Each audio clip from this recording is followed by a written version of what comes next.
ఎన్నో ఏళ్లు కష్టపడి ప్రభుత్వ ఉద్యోగం సంపాదించి ప్రభుత్వానికి సేవలందించి పదవీ విరమణ అనంతరం ప్రశాంతమైన జీవితాన్ని గడపాల్సిన వయసులో ప్రభుత్వం నుంచి తమకు రావాల్సిన బకాయిలు రాక నానా ఇబ్బందులు పడుతున్నామంటూ ఓ విశ్రాంత ఉద్యోగి వినూత్నంగా నిరసన వ్యక్తం చేశారు.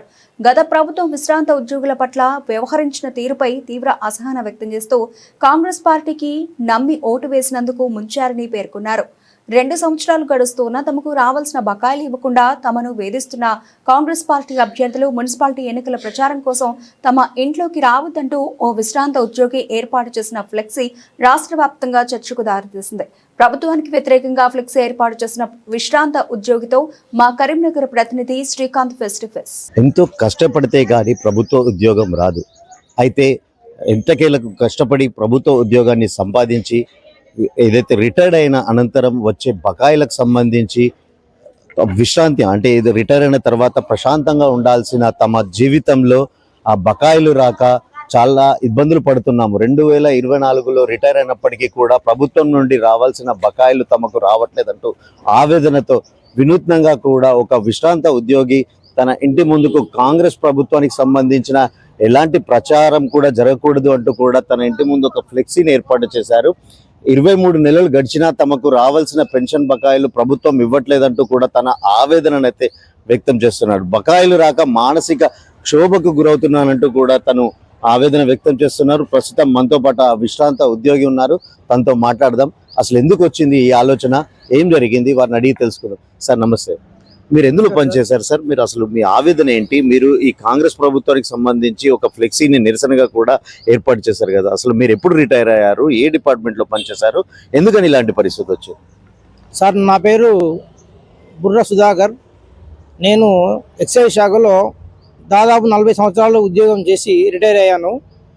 2025 ఫిబ్రవరిలో రిటైర్ అయ్యాను. నేను ఎంతో కష్టపడి 10 సంవత్సరాల నుంచి డబ్బులు దాచుకొని రిటైర్మెంట్ అయిన తర్వాత నా శేష జీవితం కోసం ఏర్పాటు చేసుకున్న దానికోసం ఏదైతే డబ్బులు వస్తాయని నేను అనుకున్నానో నా ప్రయోజనాలు సంవత్సర కాలంగా నాకు ప్రభుత్వం వారి నుంచి ₹1 కూడా నాకు రాలేదు.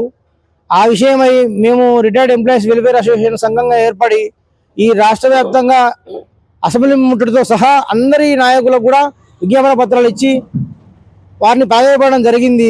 అయినా కానీ మాకు ₹1 రాలేదు. నాతో పాటు నేను ఒక్కనే కాదు, ఈ రాష్ట్రంలో 21,000 మంది రిటైర్మెంట్ అయిపోతే ఈ 2 సంవత్సరాలలో ఎవరికి కూడా డబ్బులు రాలేదు. అందరూ చనిపోతున్నారు. ఇప్పటికీ 61 మంది చనిపోయారు. నేను కూడా అదే విధంగా అవుతానేమో అని భయపడి కాంగ్రెస్ పార్టీ వారికి తెలియాలి, ఈ అధికారంలో ఉన్న నాయకులకు తెలియాలి, ఈ సమస్య అందరికీ అర్థం కావాలి, ప్రజల్లోకి పోవాలి అనే ఉద్దేశం కొద్దీ నేను నా ఇంటికి నిరసన ధర్మాగ్రహం లాగా ఒక నిరసన వ్యక్తం చేస్తూ నా ఇంటికి కాంగ్రెస్ పార్టీ వారు దయచేసి నన్ను ఓటు అడగడానికి రావద్దు అని నేను పెట్టుకోవడం జరిగింది. అది మా సంఘ పక్షాన కూడా మా రాష్ట్ర కన్వీనర్ గారు ఉన్నారు, ఇక్కడ మాట్లాడతారు, మీకు ఇంకా విషయాలు తెలియజేస్తారు. దయచేసి మీరు మాట్లాడండి. నమస్కారం. అంటే మీరు రిటైర్ అయిన తర్వాత కూడా అయితే ఇబ్బందులు ఎదుర్కొంటున్నామని చెప్పేసి అంటున్నారు. అంటే ఇప్పుడు ప్రభుత్వం నుంచి మీరు ఏం కోరుతున్నారు?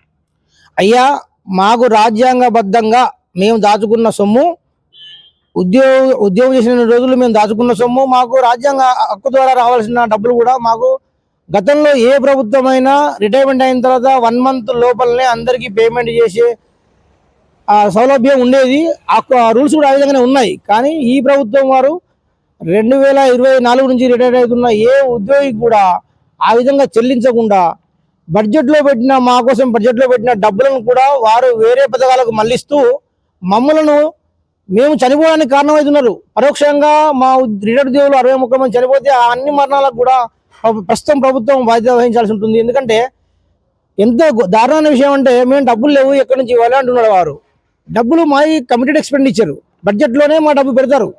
అట్లాంటి బడ్జెట్ను వేరే పథకాలకు మళ్లిస్తూ ఓట్ల కోసం వాళ్ళు పరిపాలన చేస్తున్నారు. ఇది మానవీయత లేని ప్రభుత్వంగా మేము తెలియజేస్తున్నాము. ప్రజలందరికీ అర్థం కావాలి. రేపటి ఉద్యోగులు కూడా, రేపు రిటైర్మెంట్ అయ్యే ఉద్యోగులు కూడా ఇది గుర్తించాలి. ఈరోజు ఉద్యోగంలో ఉన్నాము, రేపు రిటైర్మెంట్ మన బతుకు కుక్క బతుకు అయ్యే పరిస్థితి ఉన్నది. ఈ ప్రభుత్వంలో ఎలాంటి ఆలోచన లేని అమానవీయ ప్రభుత్వం పరిపాలిస్తుంది ఈ రాష్ట్రాన్ని అనేది మాకు మేము చెప్పదలుచుకున్నాం. ప్రభుత్వం తమను నిర్లక్ష్యం చేస్తుంది. అసలు పాలనా పరంగా కూడా ఎలాంటి పారదర్శకత లేకుండా కూడా తమలాంటి ఎంతో మంది చాలా మంది ఆత్మహత్యలకు సైతం పాల్పడ్డ ఘటనలు చోటు చేసుకుంటున్నాయని తన ఆవేదన వ్యక్తం చేస్తారు. మనతో పాటు మరో విశ్రాంత ఉద్యోగి ఉన్నారు, ఆ రాష్ట్ర కన్వీనర్ గా కూడా తను ఉన్నారు. తనతో మాట్లాడదాం. సార్ చెప్పండి, అసలు ఏంటి, అసలు మీ సమస్య ఏంటి ఈ పరిస్థితుల్లో? అంటే కాంగ్రెస్ ప్రభుత్వానికి మాత్రమే అంటున్నారా, మీరు మిగతా ఏ ప్రభుత్వానికైనా కానీ ఇలాంటి విజ్ఞప్తి చేస్తున్నారు? నా పేరు కోహెడ చంద్రమౌళి. నేను కరీంనగర్ ఉమ్మడి జిల్లా అధ్యక్షుడిని మరియు రాష్ట్ర కన్వీనర్ను. రిటైర్డ్ ఎంప్లాయీస్ అసోసియేషన్ కొత్తగా స్థాపించుకున్నటువంటి సంఘానికి నేను రాష్ట్ర కన్వీనర్గా వ్యవహరిస్తున్నాను. 2024 మార్చి నుంచి మా ఉద్యోగ విరమణ అనేది ప్రారంభమైంది.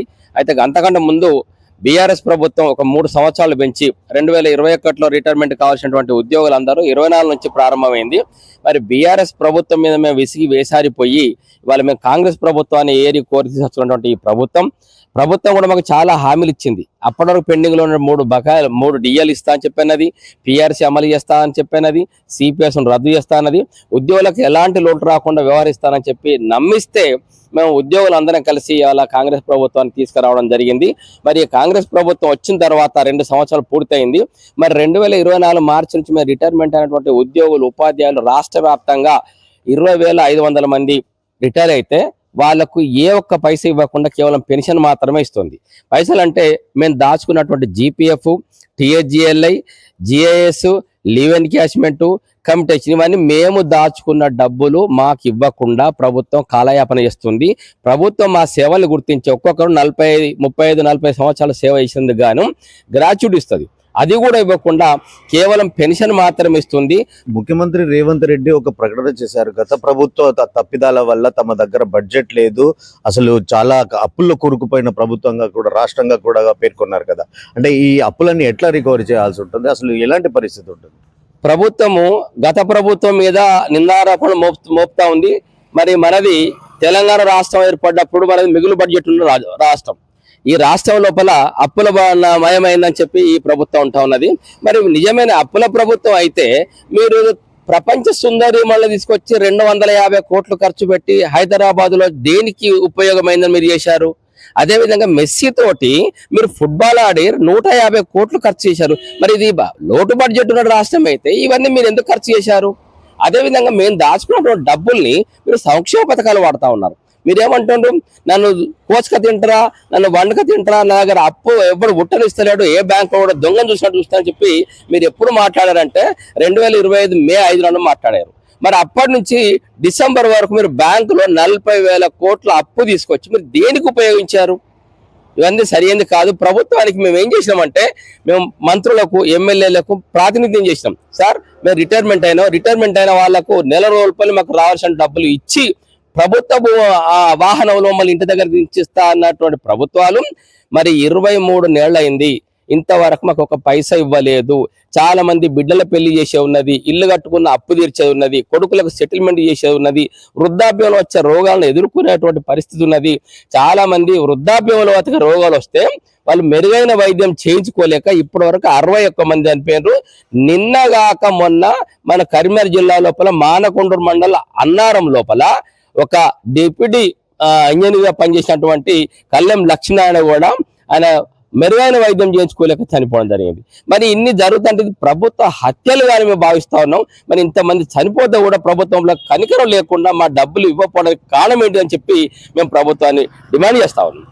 బండి సంజయ్ కూడా ఈ ప్రాంతానికి వచ్చారు, ఈ ఫ్లెక్సీ పట్ల కూడా ఆసక్తిగా మీ విషయం గురించి తెలుసుకున్నారు, మీతో మాట్లాడారు. తను ఎలాంటి హామీ ఇచ్చారు? గౌరవనీయులు కేంద్ర మంత్రి వర్యులు బండి సంజయ్ గారు కూడా ఇక్కడికి వచ్చి ఈ ఎలక్షన్ అయిన తర్వాత ప్రభుత్వం మీద మేము పోరాటం చేస్తాము, మీ డబ్బులు మీకు తక్షణంగా ఇప్పిస్తాము, ఇది మీ డబ్బులు మీకు ఇవ్వడానికి వాళ్ళు ఎవరు అని చెప్పి మాకు హామీ ఇవ్వడం జరిగింది.